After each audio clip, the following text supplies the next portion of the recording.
Assalamualaikum warahmatullahi wabarakatuh. Perkenalkan, nama saya Wulandari dengan NIM 2025201001, Prodi Teknik Lingkungan, Universitas Nahdlatul Ulama Sumatera Barat, dalam mata kuliah Teknologi Lingkungan Berbasis Masyarakat dengan dosen pengampu Laila Muhelmi SPD MSI. Baiklah, di sini saya akan menjelaskan tentang permasalahan dan prioritas pengelolaan lingkungan hidup.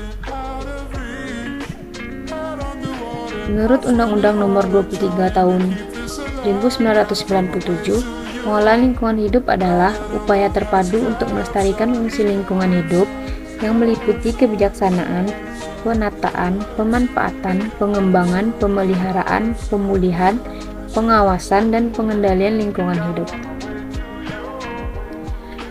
Sasaran pengelolaan lingkungan hidup. Yang pertama, tercapainya keselarasan, keserasian, dan keseimbangan antara manusia dan lingkungan hidup. Yang kedua, terwujudnya manusia Indonesia sebagai insan lingkungan hidup yang memiliki sikap dan tindak melindungi, membina lingkungan hidup.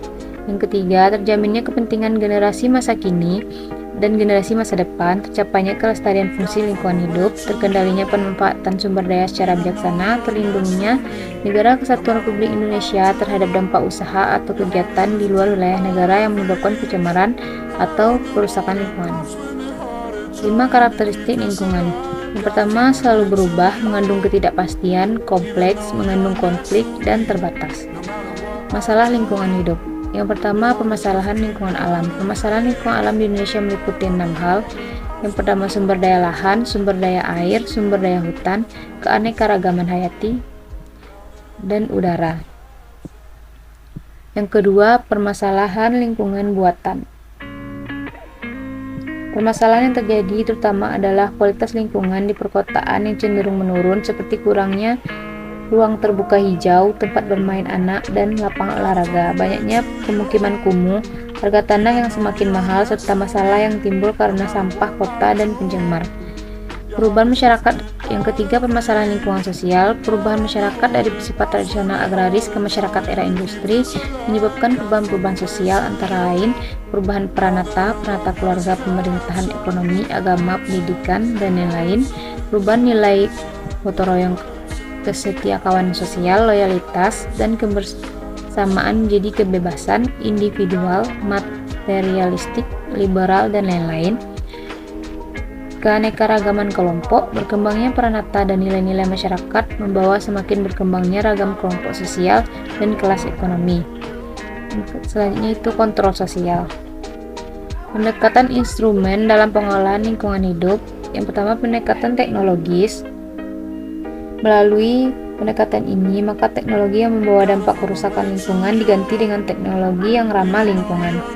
Pendekatan administrasi, hukum, dan peraturan dilakukan dengan jalan melakukan penataan dan pengaturan terhadap manusia sebagai pelaku lingkungan, sehingga pelaku manusia dapat terkendali, yang pada akhirnya diharapkan dampak negatif dari kegiatan terhadap lingkungan akan berkurang atau dapat diatasi. Selanjutnya, pendekatan ekonomis. Dalam pendekatan ini, setiap komponen lingkungan dianggap mempunyai harga ekonomi dan dilakukan evaluasi terhadap perubahan lingkungan. Selanjutnya itu pendekatan pendidikan atau pelatihan. Kondisi masyarakat yang kurang informasi lingkungan atau mempunyai tanggung jawab terhadap lingkungan yang masih rendah akan merasa tidak mempunyai kapasitas dan pengelolaan lingkungan, ataupun sebagai korban ketidakadilan dalam pengelolaan lingkungan. Maka untuk mengatasi semua kondisi tersebut diperlukan pendidikan dan pelatihan mengenai lingkungan hidup dan pengolahannya. Pendidikan atau pelatihan ini dapat dilakukan secara formal maupun informal. Selanjutnya, pendekatan sosial budaya, yaitu mempengaruhi pandangan dalam pemanfaatan sumber daya alam lingkungan sehingga tidak dapat dilakukan generalisasi dan pengelolaan lingkungan di tiap wilayah masyarakat. Yang keenam, pendekatan sosiopolitik.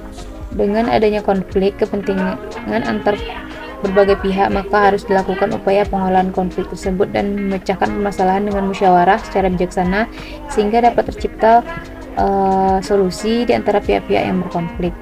Yang ketujuh, pendekatan ekologis. Pendekatan ini dianggap sebagai satu-satunya pendekatan yang berdasarkan daripada kepentingan altruistik dan cenderung mengacu pada strategi konservasi dunia. Selanjutnya itu pendekatan agama, moral dan sikap mental manusia sebagai pengelola lingkungan merupakan landasan dasar bagi manusia untuk mensikapi lingkungan hidupnya. Moral dan sikap manusia itu sangat dipengaruhi oleh ketaatan kepada agamanya, sedangkan agama mengatur manusia dan memberi arahan dalam mengelola bumi atau lingkungan hidupnya. Jadi dengan pendekatan agama, diharapkan manusia akan lebih aktif dan bijaksana terhadap lingkungannya. Permasalahan dalam pengolahan lingkungan. Yang pertama itu kebijaksanaan. Yang menimbulkan permasalahan dalam pengolahan lingkungan adalah kebijaksanaan antar sektor umumnya masih belum memperhitungkan keterkaitan dan dinamika antar manusia. Kebijaksanaan dalam bidang kependudukan belum memperhitungkan kebijaksanaan pembangunan lingkungan hidup untuk mendukung terlaksananya pembangunan berkelanjutan. Yang kedua yaitu peraturan undang-undang yang diperlukan sebagai dasar kebijakan teknis. Pelaksanaan pengendalian pencemaran dan kerusakan lingkungan masih kurang. Peraturan undang-undang berjalan secara parsial dan kurang diselaraskan dengan aspek-aspek pengolahan lingkungan hidup. Yang ketiga, kelembagaan. Koordinasi antar lembaga yang masih kurang sehingga mempengaruhi upaya sinkronisasi dan keterpaduan perencanaan, penyusunan program dan kegiatan serta evaluasi dan monitoring pembangunan lingkungan hidup baik oleh pemerintah, dunia usaha dan masyarakat sehingga menyebabkan perbenturan kepentingan dalam tumpang tindih pemanfaatan sumber daya alam.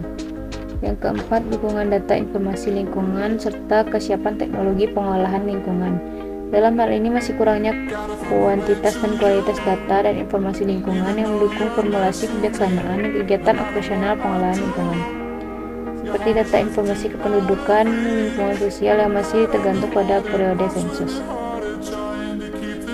Yang kelima, peran serta masyarakat. Kompleksnya permasalahan kependudukan dan lingkungan hidup yang menuntut pemecahan masalah secara multidimensi dan komprehensif. Peran serta masyarakat dalam pengolahan lingkungan mulai dari tahap perencanaan, pelaksanaan sampai dengan tahap pemantauan masih relatif rendah. Sistem pengolahan lingkungan. Yang pertama dengan instrumen peraturan pengawasan ADA, dengan instrumen ekonomi, dengan instrumen persuasif yaitu mendorong masyarakat secara persuasif bukan paksaan, dengan instrumen atur diri sendiri ADS. Yang kelima dengan instrumen MELOK, manajemen lingkungan berorientasi keuntungan. Baiklah, sekian hasil presentasi saya. Jika ada salah menjanggal mohon maaf. Sesuai dengan wallahul muwaffiq ila aqwamit thoriq. Assalamualaikum warahmatullahi wabarakatuh.